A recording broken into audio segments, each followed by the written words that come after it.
I woke up in the ER when a nurse whispered, "Someone slipped you something." Then I saw my mother's name on my bank alert. The fluorescent lights above me burned white and merciless. My mouth tasted like copper and chemicals. When I tried to sit up, the room tilted sideways and my stomach lurched. The nurse, her badge said Angela Torres, RN, put a gentle hand on my shoulder. "Easy, you're safe now, but we need to talk about what's in your system." I blinked at her, trying to focus. My phone was in my hand, screen glowing. A notification sat there like an accusation. Unusual account activity detected. Transfer initiated, $47,500, authorized by Linda Kensington. Status, pending review, my mother's name. "I don't understand," I said. My words came out slurred, thick. "What happened?" Angela glanced toward the door, then back at me. When she spoke, her voice dropped to barely above a whisper. "The blood work came back. You have Ambien and Ativan in your system. High doses. Did you take those medications?" "No, I don't. I've never taken sleeping pills." "That's what I thought." She pulled up a chair, sat down close. "Mr. Kensington, when you came in, you were barely conscious. Your mother told the ER doctor you'd had too much to drink at dinner and taken some of her sleeping medication by accident, but your blood alcohol was 0, and the medication levels suggest someone with a prescription gave them to you intentionally." The room kept tilting. I stared at the notification on my phone. "My mother brought me here? About 2 hours ago. She's in the waiting room right now." Through the thin curtain separating my bay from the hallway, I heard a voice I'd known my entire life. My mother's voice, calm and controlled, talking on her phone. "He won't remember anything by morning. The doctor said the sedatives can cause short-term memory loss. By the time he's clear-headed enough to check his accounts, the transfer will be complete." My hands started shaking. "Daniel, you're trembling. Do you need me to get the doctor?" I couldn't answer. I was listening to my mother plan my robbery from 15 feet away, separated only by a hospital curtain. "Don't worry about Robert," she continued. "He's too old to understand banking apps. By the time anyone notices, it'll just look like Daniel made another impulsive decision. You know how he is with money." Angela's face had gone very still. She'd heard it too. "Stay here," she said quietly. "I'm getting Dr. Kim. My name is Daniel Kensington. I'm 25 years old. I work as a software developer for a fintech startup in Seattle, and I just realized that my mother had drugged me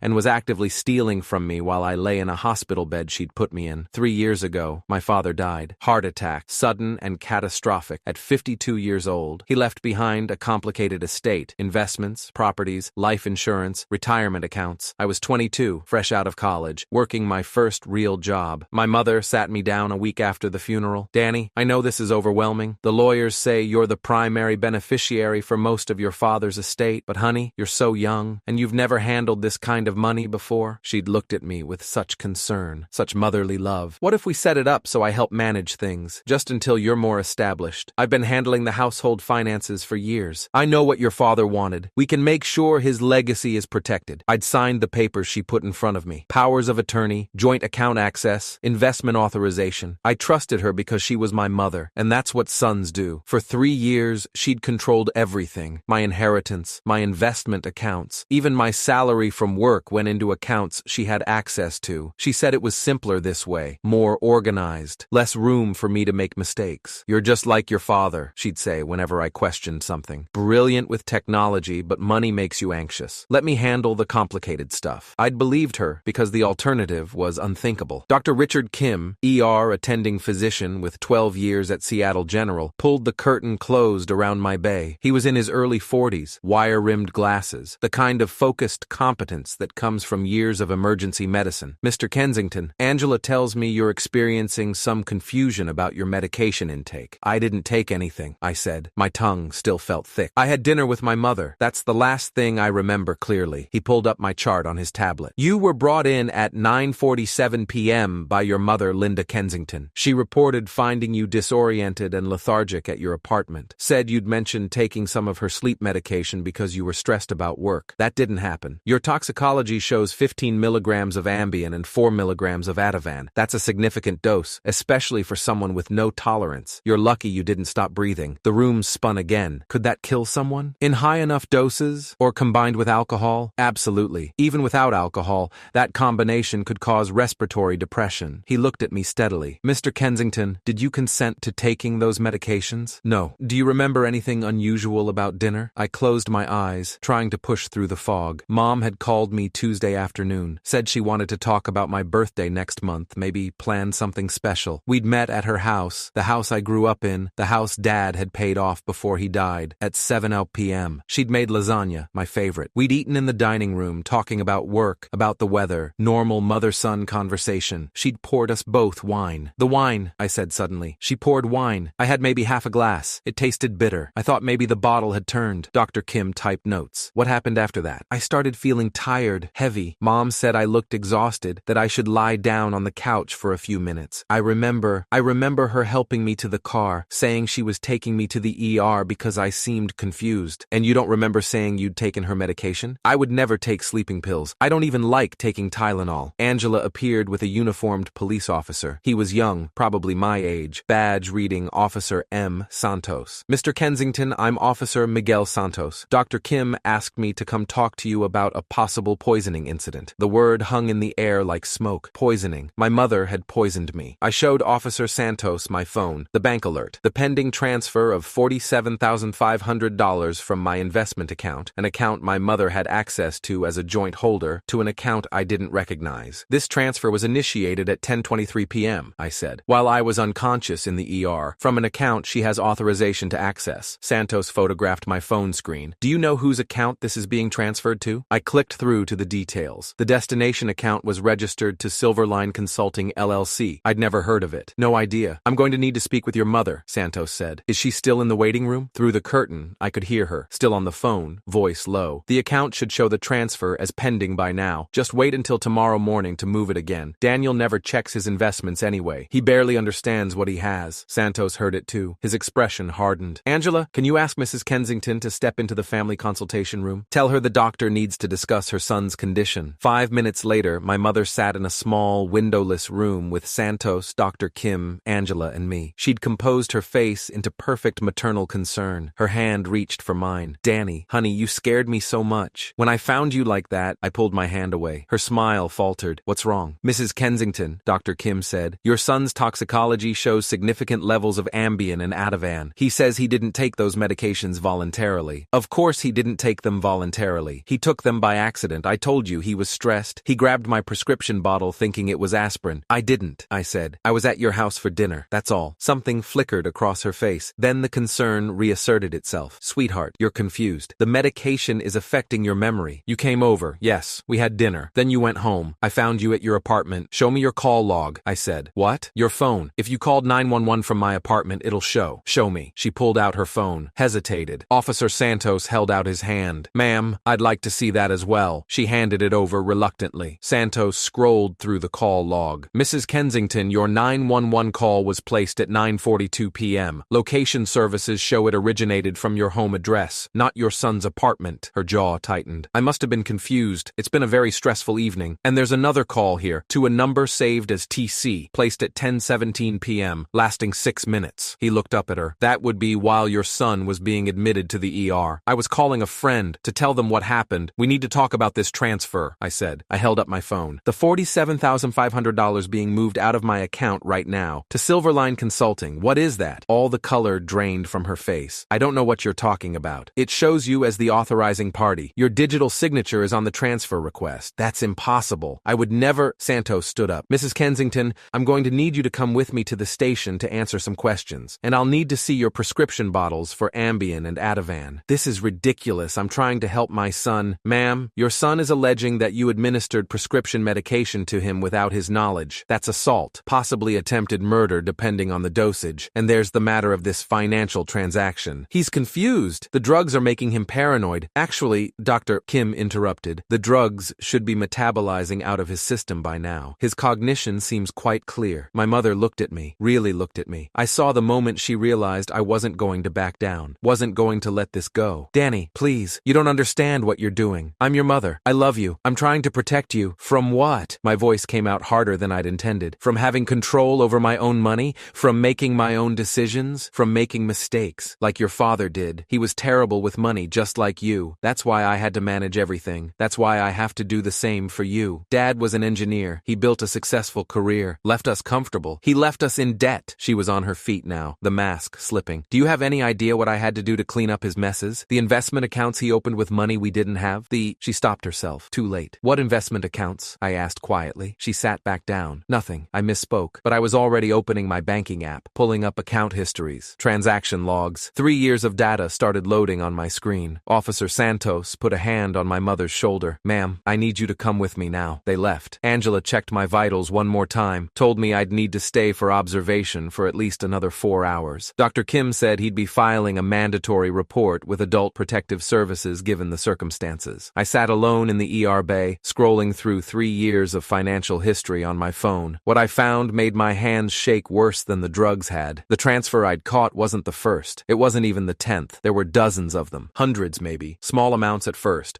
$500 here, $1,200 there, always to different shell companies, different LLCs, different business names I'd never heard of. The amounts got larger over time. $5,000, $12,000, $23,800. My inheritance from Dad had been $1.7 million. Between his life insurance, retirement accounts, and investments, I should have been set for life if I was even moderately careful. My current total across all accounts was $340,000. She'd stolen over $1 million in 3 years. I called the one person I knew I could trust, the person Dad had trusted with his life. Robert Kensington answered on the second ring. My grandfather, my dad's father, 82 years old and sharper than most people half his age. Daniel, it's almost midnight. What's wrong? My voice broke. Grandpa, Mom drugged me. She's stealing from my accounts. Silence. Then his voice came back, cold and precise as a scalpel. I know. The system flagged it 97 minutes ago. Stay where you are. Don't speak to anyone except the police and your doctors. What system? The failsafe your father and I set up. Did you think we didn't plan for this possibility? I couldn't breathe. You knew? We suspected. Your mother showed concerning patterns even before your father died. He made me promise that if anything happened to him, I'd make sure you were protected. I've been monitoring the account since day one. Then why didn't you? Because I needed proof. Enough to stand up in court. Enough that she couldn't claim it was legitimate expenses or authorized transactions. As of tonight, I have everything I need. What happens now? Now, we destroy her. Within 12 hours, my world transformed. Grandpa Robert activated the emergency protocols he and Dad had built into the trust structure. It turned out the accounts my mother had joint access to weren't the real inheritance. They were what Grandpa called the canary in the coal mine. The actual trust, the real money, had been in a separate account the whole time. 8 figures. Completely inaccessible to my mother, with one single activation clause, documented evidence of financial abuse. The system Grandpa had set up monitored every transaction, logged every transfer, kept digital records of every authorization my mother made, and when the transfer she'd initiated while I was unconscious triggered certain parameters, large amount, unusual timing, suspicious destination, it automatically activated the trust and revoked her access to everything. By 6 a.m. Thursday morning, forensic accountant Margaret Holloway, 23 years specializing in financial fraud, was in the hospital with a laptop and 3 banker's boxes full of documentation. Mr. Kensington, your grandfather retained me 6 months ago to build a comprehensive picture of all transactions on your accounts. I've been tracking and categorizing every withdrawal, transfer, and expenditure your mother has made using her access. She opened a spreadsheet. Rows and rows of data, color-coded and annotated. In total, $1,347,820 has been transferred out of accounts you inherited from your father. Of that amount, $47,580 can be attributed to legitimate expenses. Property taxes on your childhood home which your mother still lives in, utilities, maintenance. The remaining $1,300,540 went to 15 different shell corporations, all registered to your mother using various business names. I stared at the numbers. What did she spend it on? Luxury purchases primarily. A beach house in the San Juan Islands, $680,000. A Mercedes S-Class, $118,000. Private wealth management services, $94,000 in fees, jewelry, travel, home renovations. She's been living a lifestyle well above what her own income would support, using your inheritance to fund it. And the transfer from last night? Silverline Consulting LLC is a business entity she registered 3 months ago. Based on the pattern of previous transfers, she would have moved that money again within 24 hours, likely to an overseas account. This was likely one of her final extractions before she planned to shut down access completely. Why now? Why last night? Margaret glanced at her notes. Your 26th birthday is in 3 weeks. According to the original trust documents your father set up, you would have gained full independent control of all accounts at age 26, regardless of your mother's power of attorney. She was running out of time, so she drugged me and tried to steal one last chunk before I could stop her. Dr. Kim cleared me from the ER at 8:30 a.m. I was discharged with instructions to drink plenty of water, get rest, and follow up with my primary care physician. He also handed me copies of my toxicology report, the intake notes, and his own documentation of my statements. You'll need these, he said, for whatever comes next. What came next was a law firm. Grandpa Robert had already retained Patterson & Howe, a firm specialized specializing in elder abuse and financial exploitation. The lead attorney, Jonathan Patterson, 16 years in financial crimes litigation, met me at Grandpa's house in Bellevue at 10 a.m. Daniel, I've reviewed all the documentation Margaret prepared. I've also reviewed the police report from last night and the hospital records. We have an extremely strong case for financial exploitation, theft, and assault. He laid out the legal strategy. File for immediate restraining orders. Submit evidence to the prosecutor's office for criminal charges. Begin civil proceedings to recover all stolen funds. Lock down every account, every asset, every point of potential access. We're also going to petition the court to revoke her power of attorney retroactively, which means any transaction she made under that authority becomes actionable. She'll be personally liable for returning every dollar. What about the drugging? I asked. That's where it gets interesting. The Ambien and Ativan, we pulled your mother's prescription records this morning. She filled a 90-day supply of both medications on Monday, 2 days before your dinner. The pharmacist's records show this was the first time she'd ever been prescribed either medication. The implication hit me like a truck. She got the prescription specifically to drug me. That's how it appears, which elevates this from opportunistic theft to premeditated assault. The prosecutor, Assistant DA James Chen, 11 years in the Major Crimes Unit, is very interested in pursuing charges. My mother called me 17 times that day. I didn't answer once. On the 18th call, I picked up. Danny, thank God. I've been trying to reach you all day. This is all a horrible misunderstanding. I was just trying to protect your money. Really? Because the forensic accountant found 15 shell companies, a beach house, a Mercedes, luxury vacations. That's a lot of protection. Silence on the other end. The toxicology report shows enough sedatives to cause respiratory depression, I continued. You could have killed me, Mom. Did you know that? I would never. I just wanted you to rest. You were so stressed. You got the prescriptions 2 days ago. The pharmacist confirmed it. You planned this. Her voice changed, harder. You don't understand what I've had to deal with. Your father left me with nothing. Everything went to you. Do you have any idea what that felt like? Watching you inherit millions while I got barely enough to survive? Dad left you the house, fully paid, $100,000 in life insurance, his pension survivor benefits. That's nothing. You got everything else, and you don't even appreciate it. You just sit there with your little tech job, pretending you're self-sufficient, when you're living off your father's money, the money you stole. I didn't steal it. I used it. For us. For the family. For a beach house I didn't know existed. For a car you never told me about. For a life you built on money that wasn't yours. I'm your mother. What's yours is mine. No. What was Dad's became mine when he died. You just helped yourself to it. I hung up. The restraining order was filed that afternoon. By 5 p.m. my mother had been served. She was prohibited from contacting me, from accessing any of my financial accounts, from coming within 500 feet of my residence or place of work. Her attorney, some overworked public defender named Gary Brennan, who looked like he'd aged 10 years since taking her case, called Jonathan Patterson's office trying to negotiate. My client is willing to enter into mediation. She acknowledges there may have been some unauthorized transactions, but she maintains they were made in good faith for family expenses. Your client fraudulently obtained prescriptions for sedative medications, administered them to her son without his knowledge, and attempted to transfer $47,500 while he was unconscious in an ER she brought him to, Jonathan said flatly. There's no good faith exception for poisoning and theft. She's willing to return the funds, every dollar, with interest, plus punitive damages, plus legal fees. We're filing a complete accounting and asset seizure motion tomorrow morning. She doesn't have that kind of liquidity. Then she can sell the beach house, the Mercedes, the jewelry. We've identified $843,000 in assets purchased with stolen funds. She'll liquidate all of it. The call ended. That night, I sat in Grandpa Robert's study, the same room where Dad used to work on his engineering projects, where I'd done homework at the big oak desk, where family history lived in photographs on the walls. I knew your mother was difficult, Grandpa said quietly, even before your father married her, but I never thought she'd do something like this. Why didn't Dad divorce her? He loved her, or he loved who he thought she was, and he loved you more than anything. He thought having a complete family was important. Grandpa pulled out a letter, yellowed with age. But before he died, he wrote me this. I took the letter. Dad's handwriting. Dad, if you're reading this, something's happened to me. I need you to make sure Linda doesn't destroy Daniel the way she almost destroyed me. She's convinced herself that money is love, that control is care. I've tried to help her see differently, but I've failed. The trust structure we set up should protect Daniel, but only if you're vigilant. Watch her. Document everything. Don't trust her with our son's future. I'm sorry to leave this burden with you, but you're the only one I trust to do what's right, even when it's hard. Love, Stephen. My hands were shaking. He knew. He suspected. I don't think even he imagined it would be this bad. Grandpa took the letter back, folded it carefully, but he made sure you'd be protected. That's what fathers do. The prosecutor filed charges on Monday. Linda Kensington was charged with 3 counts of first-degree theft, 1 count of identity theft, 1 count of computer fraud, and 2 counts of second-degree assault, 1 for the drugging, 1 for recklessly endangering my life. The arraignment was Tuesday morning at 9:00 a.m. I sat in the gallery with Grandpa Robert, watching my mother stand before Judge Patricia Morrison in a cream-colored suit that probably cost $2,000 of my money. She pleaded not guilty to all charges. Her attorney argued that this was a family matter, a misunderstanding, that incarceration would serve no purpose. Assistant DA James Chen stood up with 3 banker's boxes of evidence. Your Honor, the defendant engaged in a systematic 3-year campaign of financial exploitation against her own son. She obtained prescriptions for sedative medications under false pretenses, administered them without consent, and used his incapacitated state to attempt an additional theft of nearly $50,000. She showed planning, sophistication, and absolute disregard for her victim's welfare. The defendant has no criminal history, Brennan tried. The defendant has a $1.3 million theft history, Chen cut in. She's a flight risk with access to significant liquid assets, many of which are currently held in overseas accounts we're still tracking. Judge Morrison set bail at $250,000. My mother's face went white. She couldn't make it. The accounts she'd been using, the ones with my stolen money, were frozen. Her legitimate assets weren't enough. She spent that night in King County Jail. I didn't feel triumph, didn't feel vindication, just a hollow kind of clarity. The woman who raised me, who taught me to tie my shoes and helped with homework and came to my college graduation, had been farming me like livestock for 3 years, waiting for my father to die so she could harvest what he left behind. The trial was set for March, but in February, something changed. Brennan called Patterson with a plea offer. My mother would plead guilty to reduce charges. 3 counts of second-degree theft, 1 count of assault. In exchange, she'd serve 2 years in prison, 5 years probation, and agree to full restitution of all stolen funds. What do you think? Patterson asked me. I thought about it. About trials and testimony and sitting across from her in court for weeks. About making her face what she'd done versus just making it end. What happens to the restitution if she takes the plea? It becomes a condition of her sentence. She has to liquidate all assets purchased with your money. The beach house, the car, everything. If she doesn't, she goes back to prison for the remainder of her original sentence. And if we go to trial, we probably win. The evidence is overwhelming, but she could get 7 to 10 years if convicted on all counts. The restitution order would be the same either way. I looked at Grandpa. He just nodded. Your choice. Take the plea, I said. I don't want to spend months of my life watching her perform in court. I just want my money back and her out of my life. The plea was entered on February 23rd. Linda Kensington stood before Judge Morrison and admitted, in a voice barely above a whisper, that she had stolen from her son, that she had drugged him, that she had abused her position of trust. Mrs. Kensington, Judge Morrison said, you were given a sacred duty to help your son navigate a difficult time after losing his father. Instead, you exploited his grief and trust to enrich yourself. Your actions were calculated, predatory, and profoundly cruel. Sentencing was immediate. 2 years in the Washington Corrections Center for Women. 5 years probation upon release. Full restitution of $1,300,540 plus interest and legal fees, totaling $1,847,293. All assets purchased with stolen funds to be liquidated within 90 days. My mother was led away in handcuffs. She looked back at me once, eyes pleading. I looked away. The asset seizure happened fast. The beach house sold at auction for $720,000. The Mercedes went for $89,000. Jewelry, furniture, art, everything she'd bought with my money was cataloged, appraised, and sold. By May,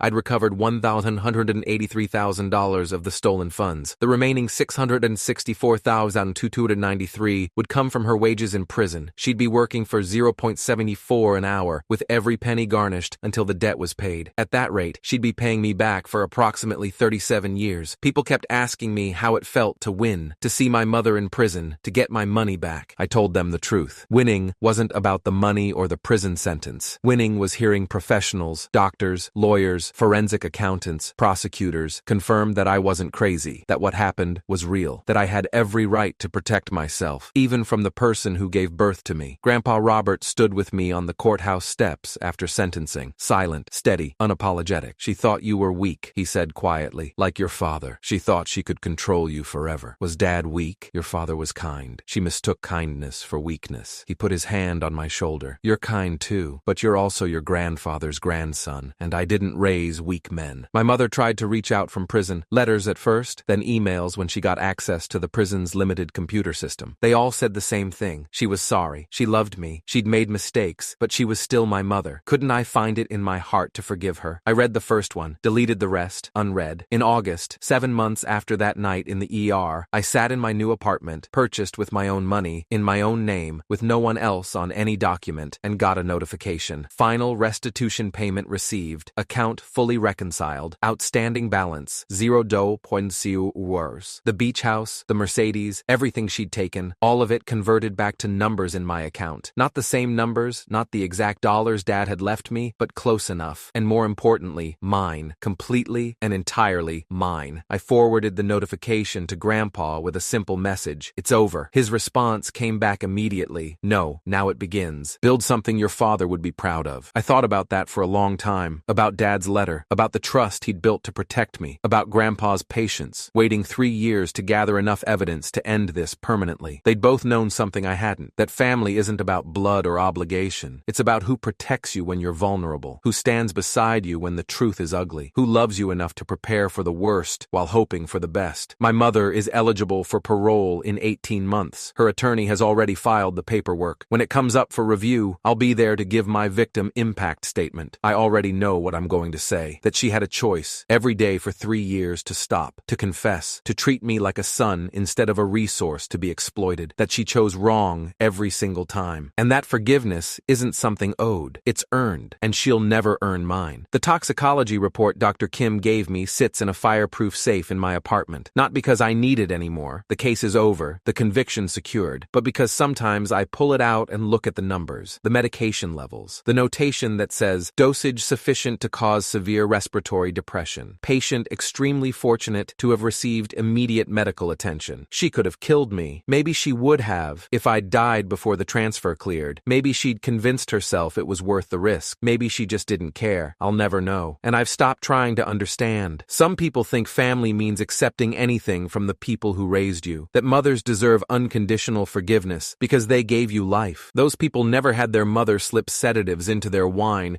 and steal their future while they couldn't even hold their head up. Family isn't who shares your blood. It's who protects you when the threat comes from inside the house.